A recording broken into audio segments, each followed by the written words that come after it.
Hey everybody, had some problems on Friday, some technical difficulties, so we're just now getting the video up. I'm going to try to go ahead and finish chapter 1 with this video.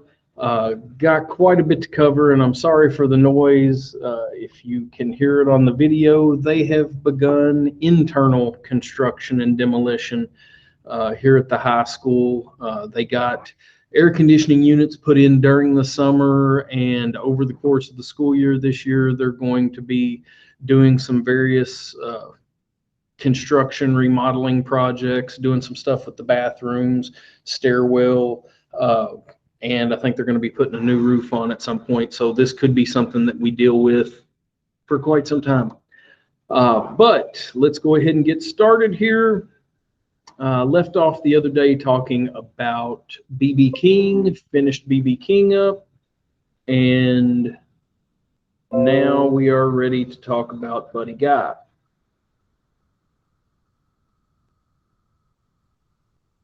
And I don't know how long whether the sawing's going to go on this entire time or not. I could end up going back and watching this video and finding out that everything I do here is going to be completely useless. Now, Buddy Guy, his, just like me, real name isn't Buddy. His given name was George Guy. He was born July 30th, 1936. He is arguably the greatest classic blues guitarist still alive.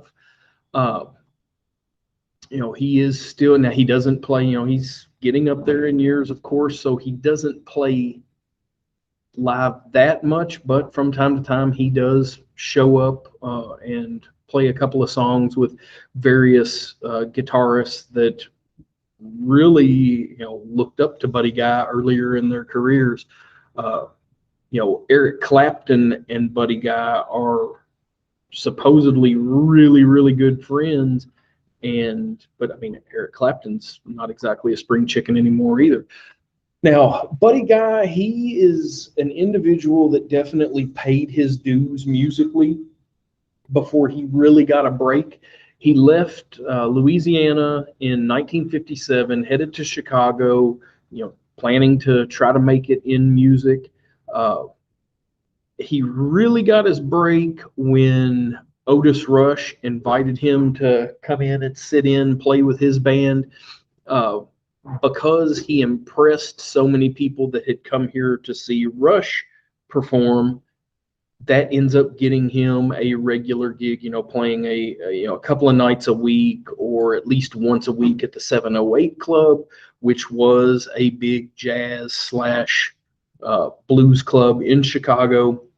While he was playing at the 708 Club, that is when he ended up, and I've mentioned Willie Dixon in one or two of the earlier videos. Willie Dixon was he played the upright bass. He worked with Chess Records. He was what they called an A&R man, which he went around scouting talent, basically. Willie Dixon did a lot of stuff for Chess Records. He was the primary songwriter. I mean, he wrote hits for Muddy Waters, for Little Walter, Chuck Berry. If you recorded at Chess Records, Willie Dixon wrote music for you. He also played in their studio bands, and like I said, he didn't tour as much. He didn't necessarily, just because he played bass for Muddy Waters on this song or on this album, it didn't necessarily mean that he toured with Muddy or that he toured with him all the time. He might tour with him from time to time, but it wasn't like he was Muddy Waters' bass player. Well, like I said, he was also an A&R man, which amounts to a talent scout for record labels. It was his job to go around to these different clubs, these different bars, and if there was someone in particular that he was trying to catch, he would try to, he would talk to the club owners, he would schedule that out. But a lot of times he would come in and he would just listen to whoever was playing that night. Well, after Buddy Guy ended up getting a gig at the 708 Club, that's when Willie Dixon ends up hearing him. He likes what he hears. He brings him into the studio. They record a couple of tracks, gets a little bit of radio time. That gets him a contract with Chess Records.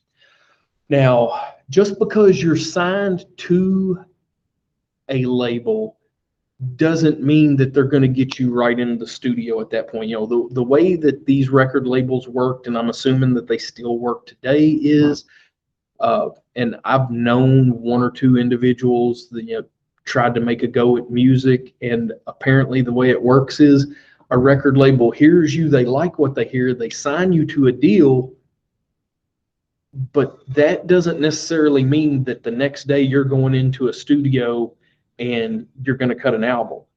You know, they're going to try to get you on tour. They're going to try to get your name out there. And if people start to show interest in what you're doing, then that's when they really push you hard in the studio. And then once they get a full album recorded, then you got to go on tour and promote that new album, and they're going to end up doing other stuff, things like that. Well, again, Buddy Guy gets a deal with Chess Records, but that doesn't necessarily put him out on center stage. A lot of times what he does, he has to pay his dues. He worked as a studio guitarist, the same way that Willie Dixon worked as a studio bassist for a lot of these artists. You know, and Muddy Waters played the guitar. Muddy Waters played rhythm, but Buddy Guy, you know, if his focus is going to be to sing, because he was also the vocalist, this allows someone else to focus on guitars when you're in the studio.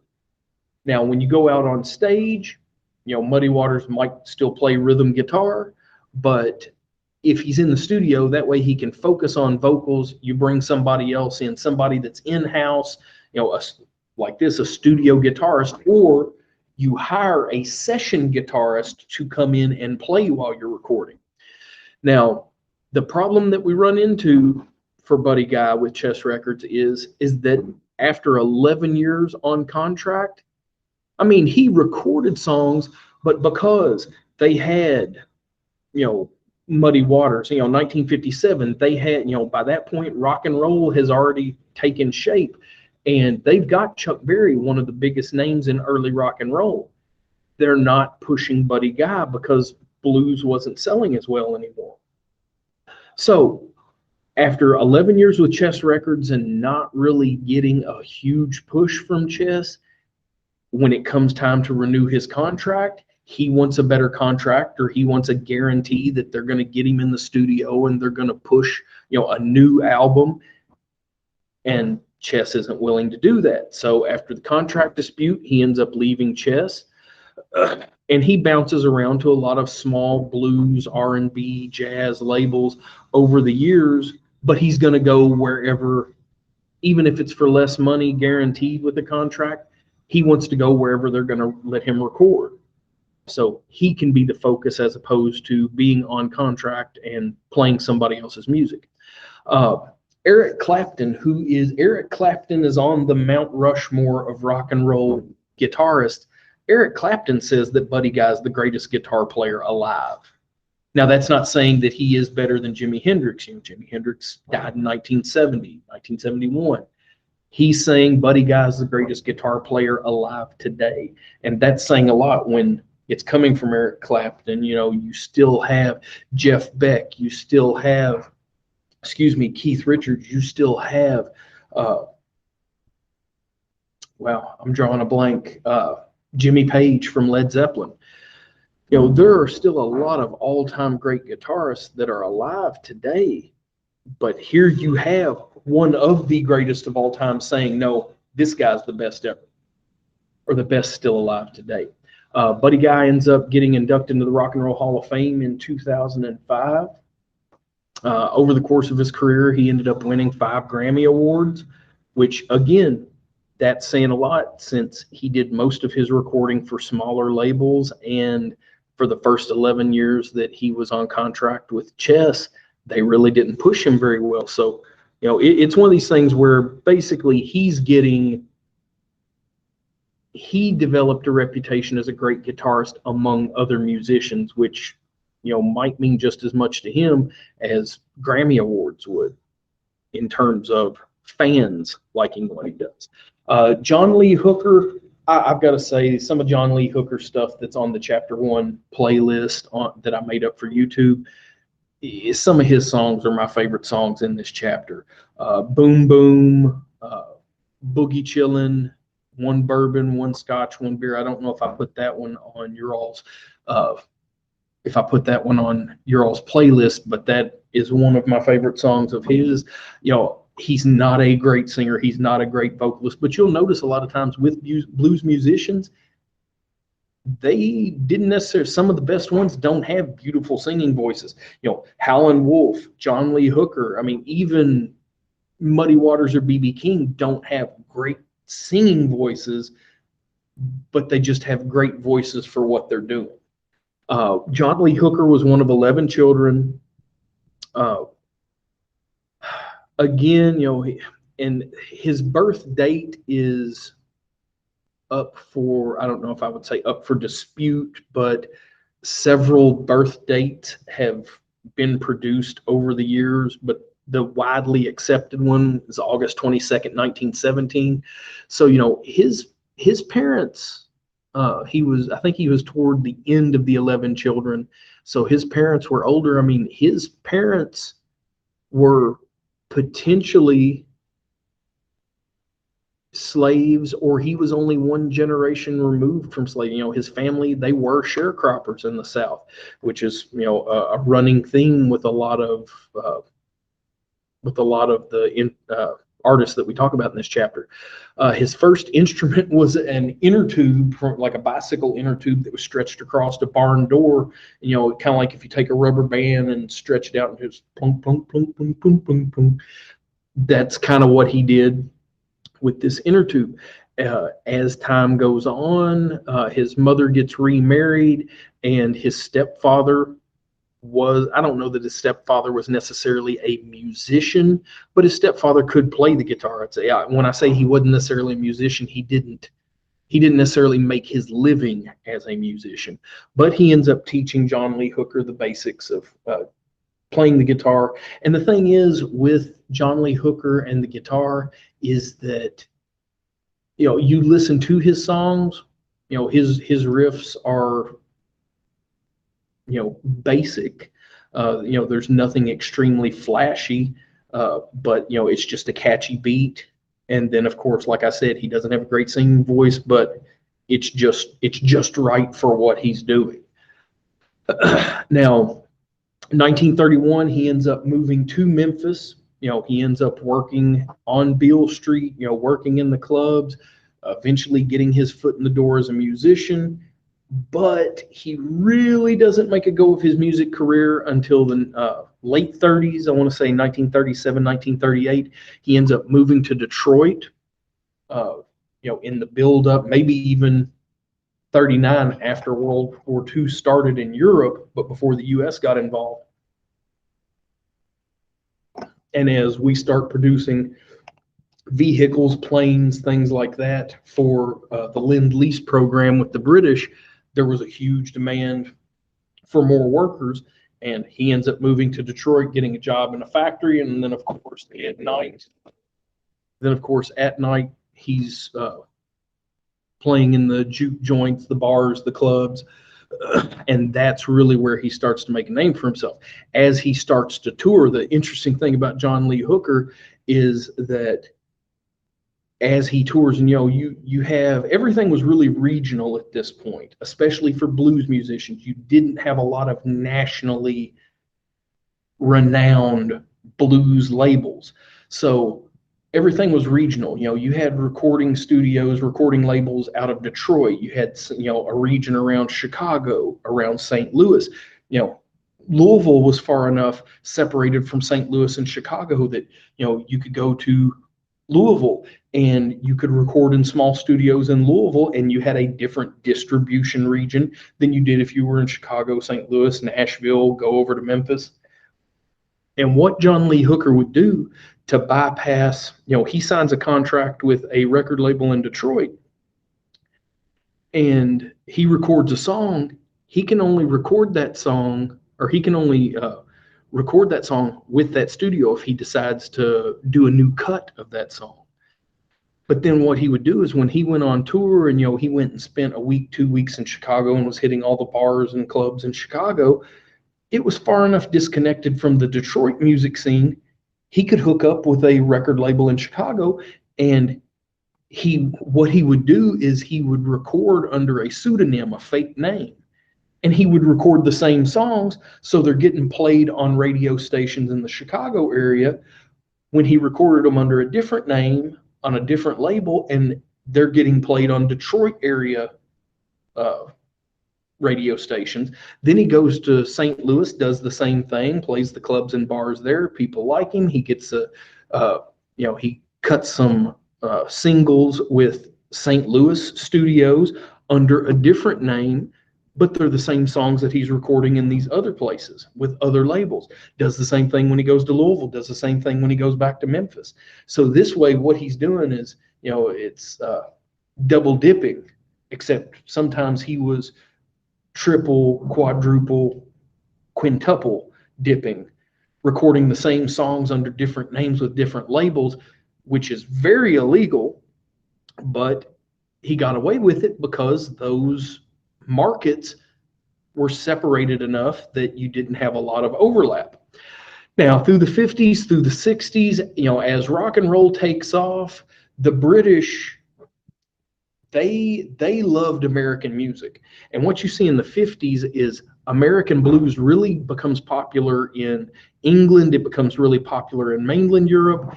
And the uptick in listeners to American blues in the 50s is going to end up having a heavy influence on the rock and roll sound when the British invasion begins. All the bands that come to the United States after the Beatles in 1963, when you have the British invasion in 1964, 65, 66, all of these bands that are coming to the United States from Great Britain, they all grew up listening to and playing American blues. The Rolling Stones. The Rolling Stones are named after a Muddy Waters blues song, Rolling Stone. They grew up listening to John Lee Hooker, to Big Bill Broonzy, to B.B. King, to Muddy Waters, Willie Dixon, all of these guys. British bands in the 60s, even on into the 70s, they ripped off Willie Dixon so bad. Willie Dixon ended up suing numerous British rock and roll bands once you get into the 1970s. And I want to say, he made well over $1 million from his copyright lawsuits, because they didn't even, cut a deal with him. They just tried to steal his music. They did the same thing to Chuck Berry, but anything that Willie Dixon had written and copyrighted, if some other musician wants to sample or use their music, they were supposed to go through him, and he was supposed to get a cut of whatever they made. Well, in a lot of cases, they just stole the music, made a new song, it ends up being a hit, and then years down the road, Willie Dixon sues these bands like Led Zeppelin, like the Rolling Stones, for hits that they had that had made them millions of dollars. And after the fact, we're talking years, 15, 20 years after the fact, he gets a huge chunk of money. It might have been as high, and we're talking about in the 70s, it might have been as much as $10 million as time goes on down the road, once he starts getting back royalties for songs that he didn't get paid for up front. Now, by the time you get to the end of the 1960s, he teamed up with an American group, a blues rock band called Canned Heat. They cut an album called Hooker and Heat, and this kind of reintroduces John Lee Hooker, because by this point, he's late 40s, early 50s, but when Canned Heat started to make a little bit of a name for themselves, and then they cut this Hooker and Heat album. Well, that brings John Lee Hooker to a whole new group of individuals. Give you an example of how this would work today. I do not know what the name of the song is. I have heard it, but I can't remember the name. But back in the spring, or maybe it was last fall, Post Malone cut a song where Ozzy Osbourne did some background vocals on it. And there were Post Malone fans that had no idea who Ozzy Osbourne, the Prince of Darkness, was. And I remember seeing some comments that people were making on YouTube. I don't know who this Ozzy Osbourne guy is, but Post Malone just made his career. Ozzy Osbourne has been around since before Black Sabbath. But it just shows how a new generation of music fans get introduced to an act or a performer, even though they've been around for years. Same thing happens with John Lee Hooker in the late 60s with Canned Heat. Now, as you get through the 70s, things kind of taper off. You see his career sag in the 80s, but then again, as you have these rock and roll legends that got their start, like Keith Richards, Mick Jagger, ones from the 60s, as we get back around to the late 80s, early 90s, now they're kind of going through a revival, and they're such, like Keith Richards is such a legend now. He can cut a solo album separate from the Rolling Stones, and he can do whatever he wants because he's Keith Richards. And he ends up bringing in individuals. And again, just to show all of these musicians that he had influenced over the decades, he's playing with artists that you never really think of their music as really being blues influenced. But Van Morrison, like I said, Keith Richards does a solo album, and like I said, it's one of those things like where every song has a guest appearance by a different musician, and John Lee Hooker's one of the ones that is on Keith Richards' album. Albert Collins, Carlos Santana. Carlos Santana was big in the late 60s, and I'm talking like 68, 69, and the early 70s, and then he kind of tapered off, didn't hear anything from him really during the 80s. Then late 90s, early 2000s, he comes back with a new album, and that's the way he did, was he brought in musicians that were popular in the late 90s, early 2000s, and there was a different guest appearance where basically he's playing the guitar and he brought vocalists in to sing because he didn't really sing. He did, his thing, even though the band was named after him, his thing was mainly playing the guitar. John Lee Hooker ends up getting inducted into the Rock and Roll Hall of Fame in 1991. He ends up winning 4 Grammy Awards. All of them come during this last phase of his career, which is kind of outstanding, that you have a guy that starts recording in the 30s, records through the 40s, 50s, 60s, 70s, 80s, and then he wins 4 Grammy Awards in the 90s through 2000. 2 of his songs, Boogie Chillin' and Boom Boom, both end up making it onto the Rock and Roll Hall of Fame's 500 songs that shaped rock and roll. Again, John Lee Hooker, you may never have heard of his songs. You may never have heard his name before. But in terms of blues musicians that influenced rock and roll, he's right up there with B.B. King, with Muddy Waters, with Willie Dixon. Now, getting out of blues, we are coming closer and closer here to the end of the chapter. I'm not going to spend a long time talking about this, but pop music during this time period is very different than pop music today. What was really popular when blues was big right before rock and roll takes off is what they refer to as Tin Pan Alley era. There's a lot of jazzy sounds. It's dominated by white performers. It's not to say that there weren't African-American artists that made pop music at this point, but the vast majority of performers in the pop genre were white. Blues was considered race music, and there was, the way people looked at it, there was white music, there was black music. The blues, gospel, that was black music. Pop music, country music, that was white music. With pop music of this time period, and just to give you an idea of some of the artists from this time period, Frank Sinatra, Tony Bennett, 50s, even on into the 60s, like Dean Martin, Nat King Cole was probably the biggest African American artist in the country during his heyday. Uh, Eddie Fisher, and then of course you had some pop groups, but those are some individual performers. Typically the lyrics were very non-offensive, nothing that would be considered controversial, the same way that, you know, later on down the road rock and roll was going to be the devil's music, and before rock and roll, that's the way blues was looked at.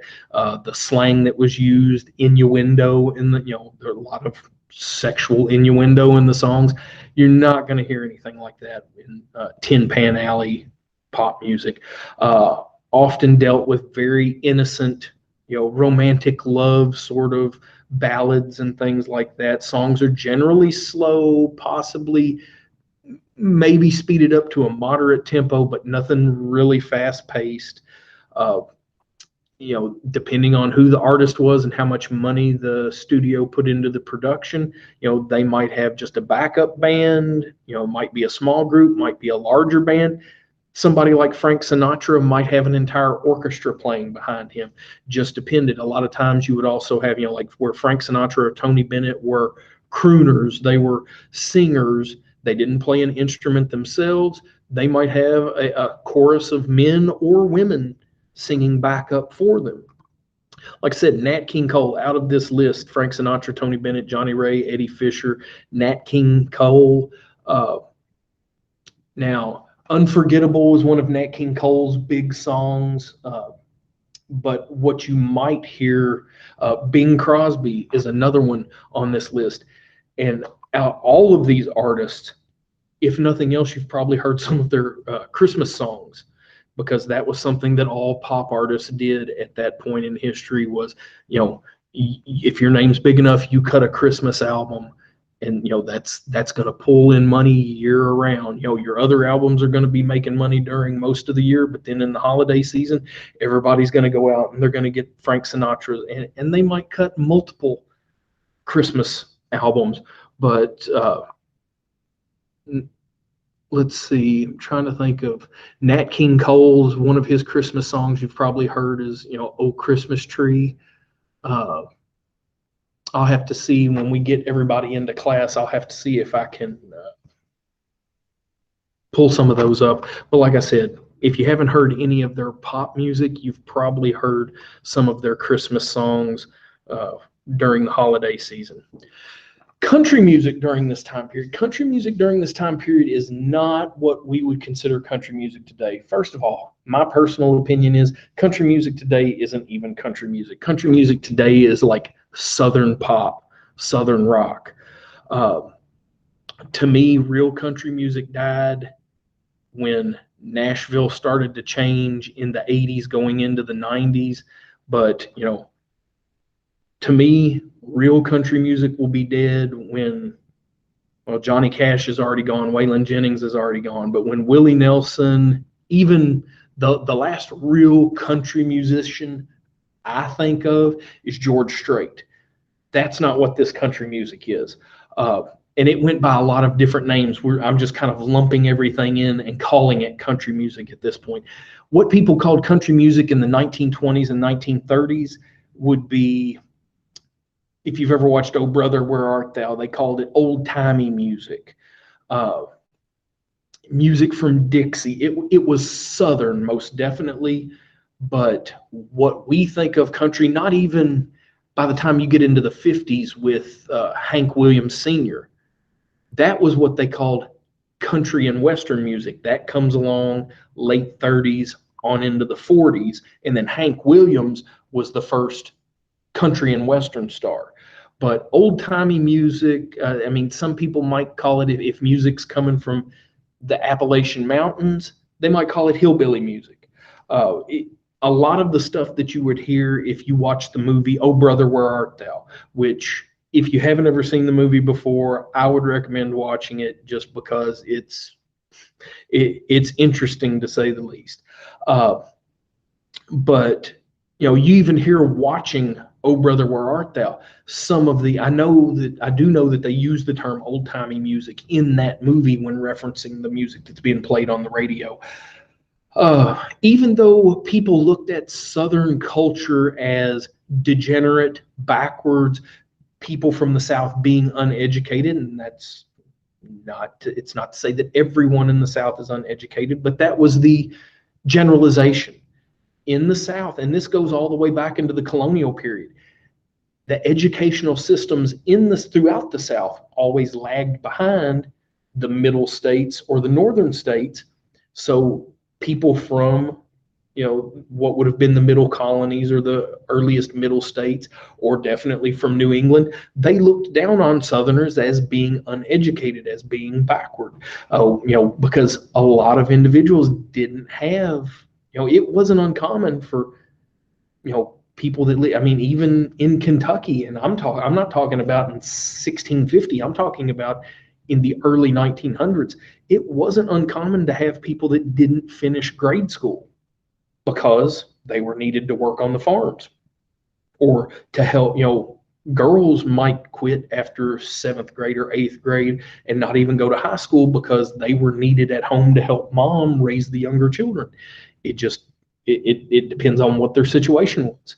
Now, despite the fact that other parts of the country tended to look down on Southerners and Southern culture as degenerate, the music still had a following because there were also certain aspects to Southern culture that were viewed as beneficial. The values that tended to be important in the South, in terms of family, religious values, or just family values. Southern music equated to some of those strong Southern values that the rest of the country still did put, a high value on.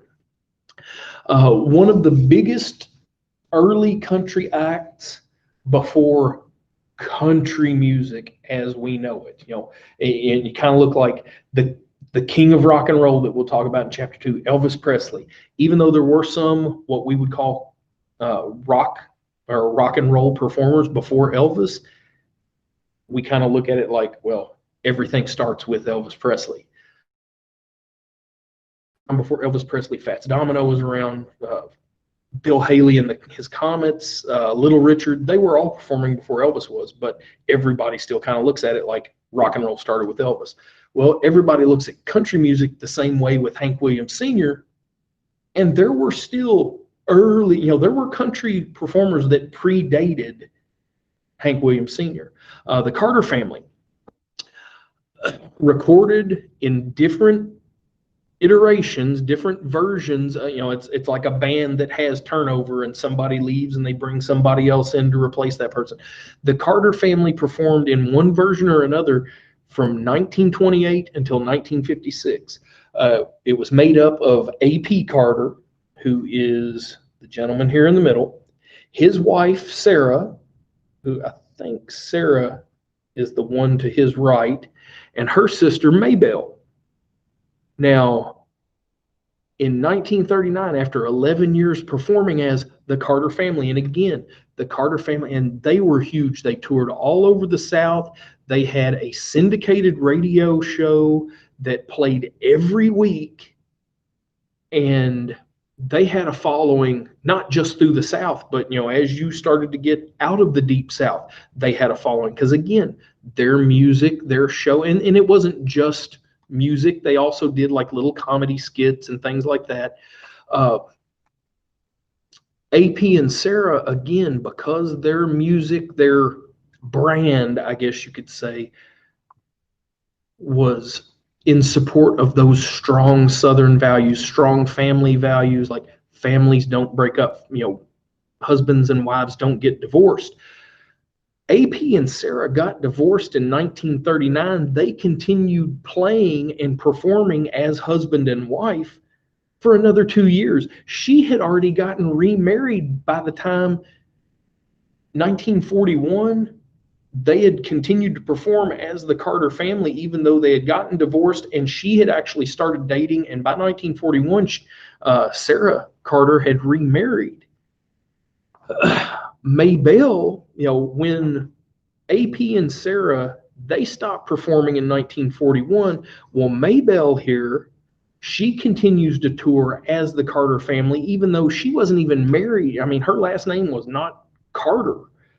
Her sister married a Carter. Maybelle, she just performed with the group. Well, as time goes on, through the early 30s into the late 30s, as she had children, her daughters started performing with the Carter family. And when AP and Sarah left the group, Maybelle continues to tour under the name the Carter family with her three daughters, Helen, Anita, and June Carter. You'll hear about June Carter later on, or if you've ever watched Walk the Line, June Carter eventually becomes June Carter Cash, marries Johnny Cash. And Johnny Cash was a fan. Growing up, he was a fan of the Carter family. And if you ever watched Walk the Line, at one point, Johnny confesses to June that he had had a crush on her since he was 10 years old. Well, that would have made June like 6 or 7, and that's kind of weird at that point, but by this point they were, 24, 25, and 20, 21 years old. And they knew each other for years. After the Carter family kind of dissolved in 56, well, Johnny Cash gives June Carter a job traveling with him and performing with him as he toured, and he was the biggest name in country music through the 60s. And eventually, as we get into the 70s, that's when, they had known each other for so long. They had been friends. They had been very close. And eventually they get married and lived the rest of their lives together.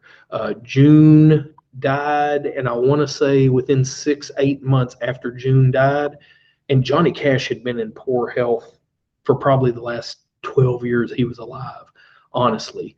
And June ends up dying, I think, in 2002, 2003. And I think it was like within 8 months after June died, Johnny Cash ended up dying.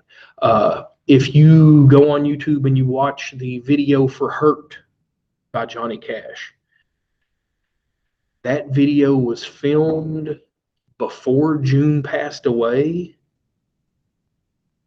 but just the feel, and that's not even a Johnny Cash song. That was a song by 9 Inch Nails.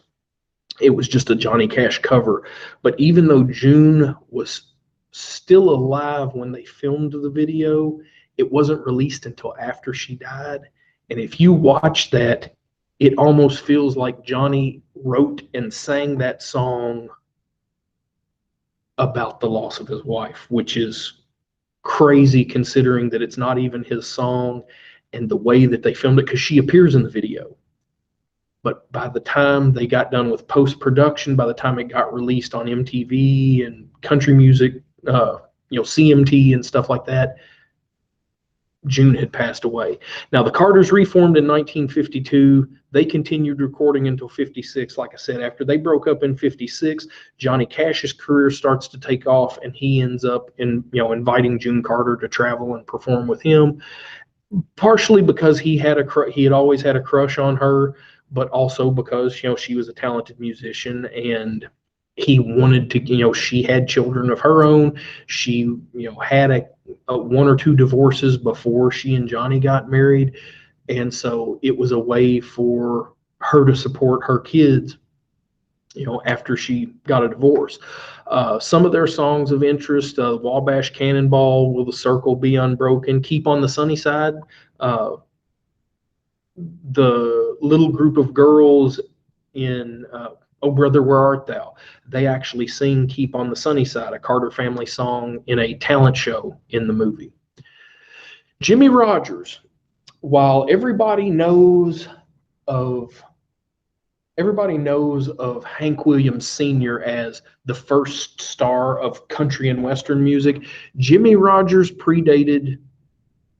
Now, the stuff that he sang wouldn't be what you would really consider country music today, which is why you always hear about Hank Williams Sr. But Jimmie Rodgers was the first star of country music. if it wasn't for Jimmy Rogers, you know, he sang, you can listen to his music and you hear a lot of different influences. Because he worked on a railroad. You know, one of his nicknames when he started recording and performing was the Singing Railman, you know, someone who worked on the railroad. And what happens is, because he worked on the railroad and he traveled all throughout the South, you know, he was influenced by hillbilly music of Appalachia. He was influenced by blues from the Mississippi Delta. He was influenced by gospel music. He was influenced by all of these different types of music. And his sound, it didn't really fit into any one style, but it sounded a little bit like everything. You could tell that he borrowed from a lot of different types of music. As he starts to pull in and as his music starts to become more popular, the influences from the American Southwest, as his stuff becomes more popular in the Southeast, this leads to what I call down here the westernization of country music. And you know, you look at him here, he's got like a little cap on, he's got a handkerchief, just like a bandana around his neck. But as he starts to bring the Southwestern influence out of music and dress more towards the East, that's where you start to see the cowboy boots, the cowboy hats that the performers wear, the certain twang that starts to show up in people's accents and things like that as they sing. Also, if you've ever seen old country music, having the jacket or the shirts that have the little tassels hanging down off the sleeves, that all came from the American Southwest. And if it hadn't been for Jimmy Rogers and borrowing from all these different types and styles of music, well, westernized country music never really would have caught on. And that ended up becoming the dominant form of country music today.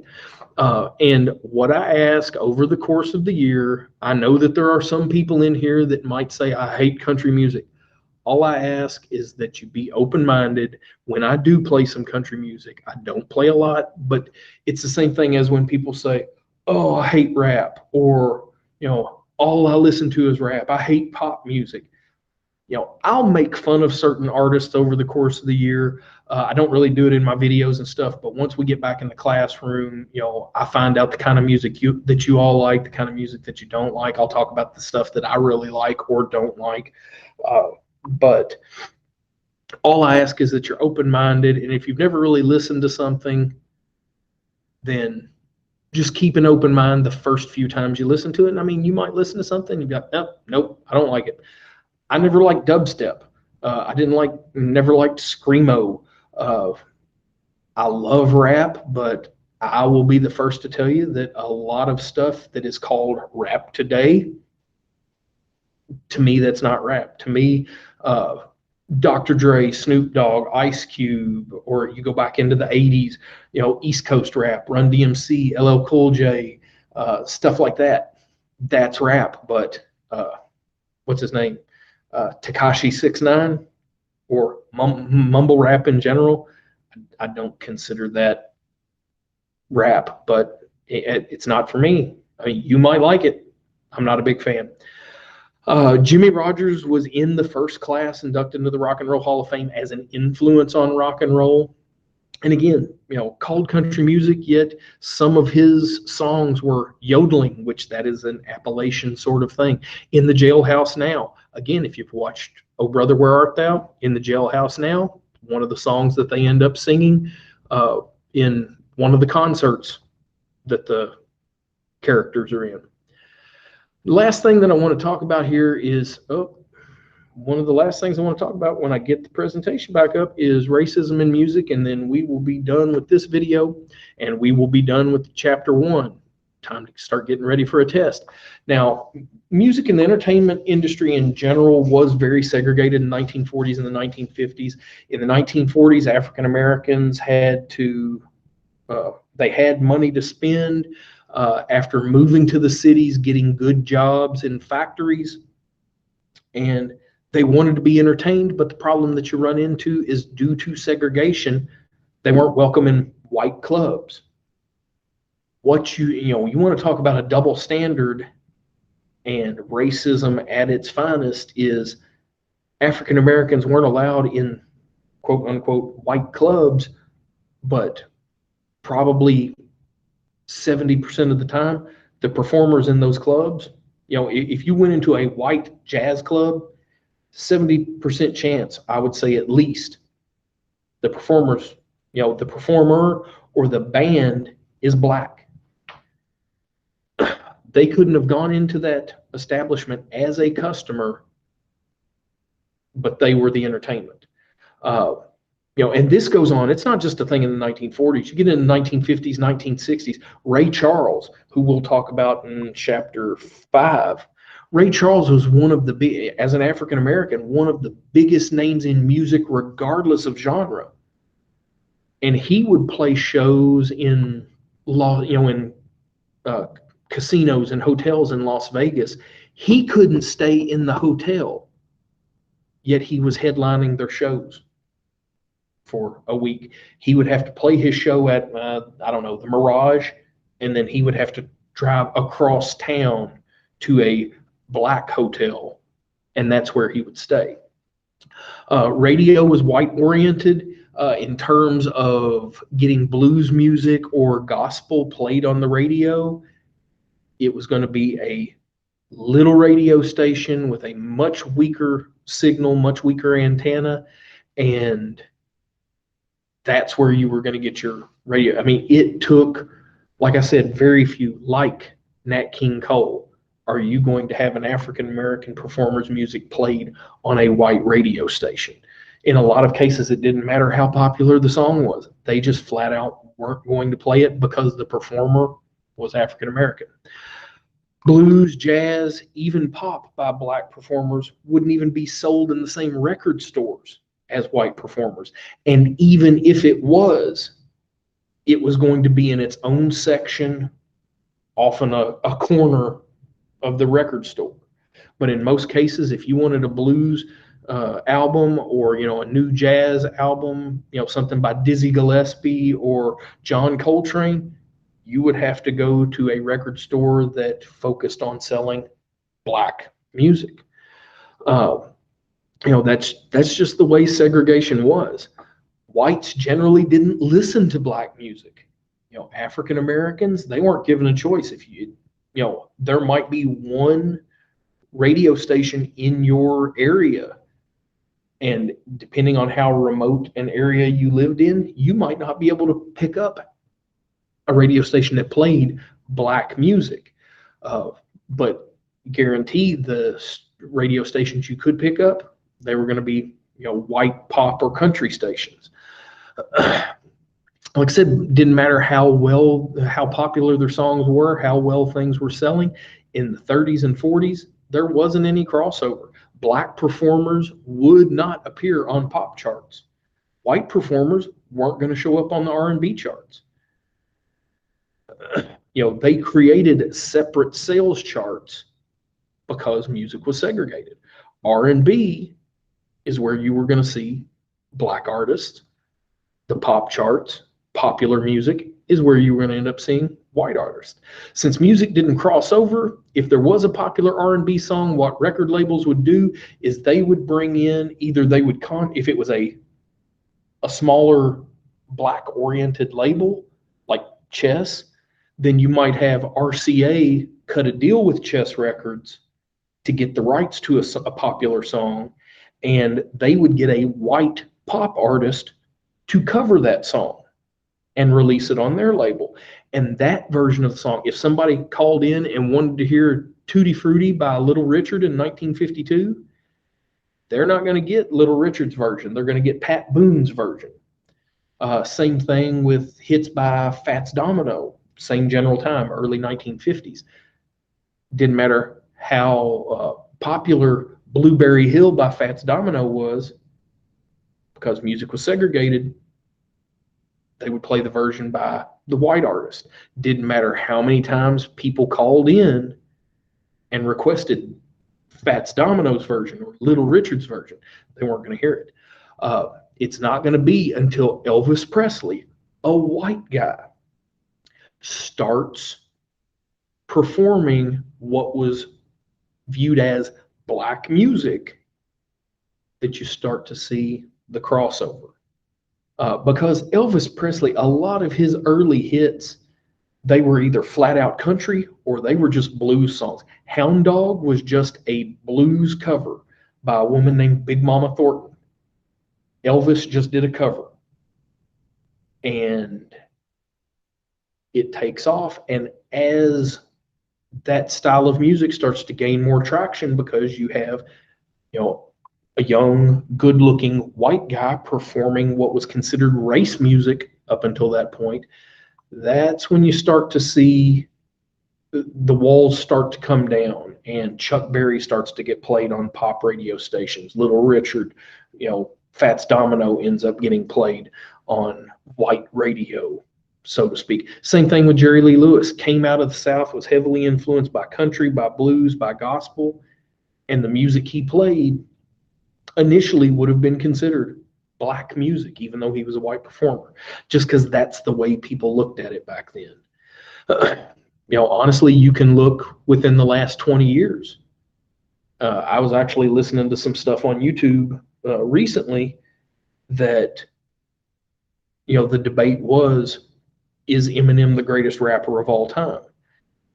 Well, even if he isn't, and that was the big stink, was that Snoop Dogg said that, he's not even in the top 5, maybe not even the top 10. Well, but the thing was, when Eminem takes off, that is, and I've been listening to rap since the 80s, but it wasn't until Eminem comes around in the late 90s, early 2000s, that he really, because he is a white performer singing black music, that's when you start to see rap truly go mainstream, and now it's just a part of American culture. Up until then, from the late 70s until the late 90s, early 2000s, rap was always there, but it was, a genre that was kind of off to the side. But after Eminem, you start to see it become more and popular, more popular, more popular, until it's mainstream now. Now, while R&B wasn't mainstream, it was gaining a following among high school and college age whites by 1954. Then you have Elvis come along in 1954 with his first singles, and then by 56, it's pretty much mainstream. But it still wasn't until the 1960s that people accepted that rock and roll was here to stay. The same way I remember hearing about rap throughout the 80s and on into the 90s. Oh, it's just a fad. It's just a fad. It's not real music. People were saying the same thing about rock and roll in the 50s, all through the 50s. And it wasn't until the 60s, once you get to 1963, 1964, it'd been around for 10 years. It wasn't a fad anymore. It wasn't going anywhere. It was becoming the dominant form of music. I say it was starting to gain a following by 1954, but once Elvis Presley comes along in 54, the music world as we know it was getting ready to get turned on its head. And that is where we're going to stop. That is the end of my notes for chapter 1. And we are ready to start preparing for a test. I'll get this posted this evening, and I've already been announcing to be looking at the study guide that's posted in the classroom. I can't decide whether we're going to have a test at the end of this week or maybe wait until next week when we attempt to come back on an A-B schedule. We'll just have to see how it goes. This is actually Monday. I'm recording this Monday evening, the 21st. So we have a week before we come back to school. I really don't want to wait that long, but just keep an eye on the posts in the classroom, and I will keep you all informed as to what direction we're going to go. But that wraps up chapter 1. Next time I cut a video, we'll be talking about rock and roll and its beginnings. See you later.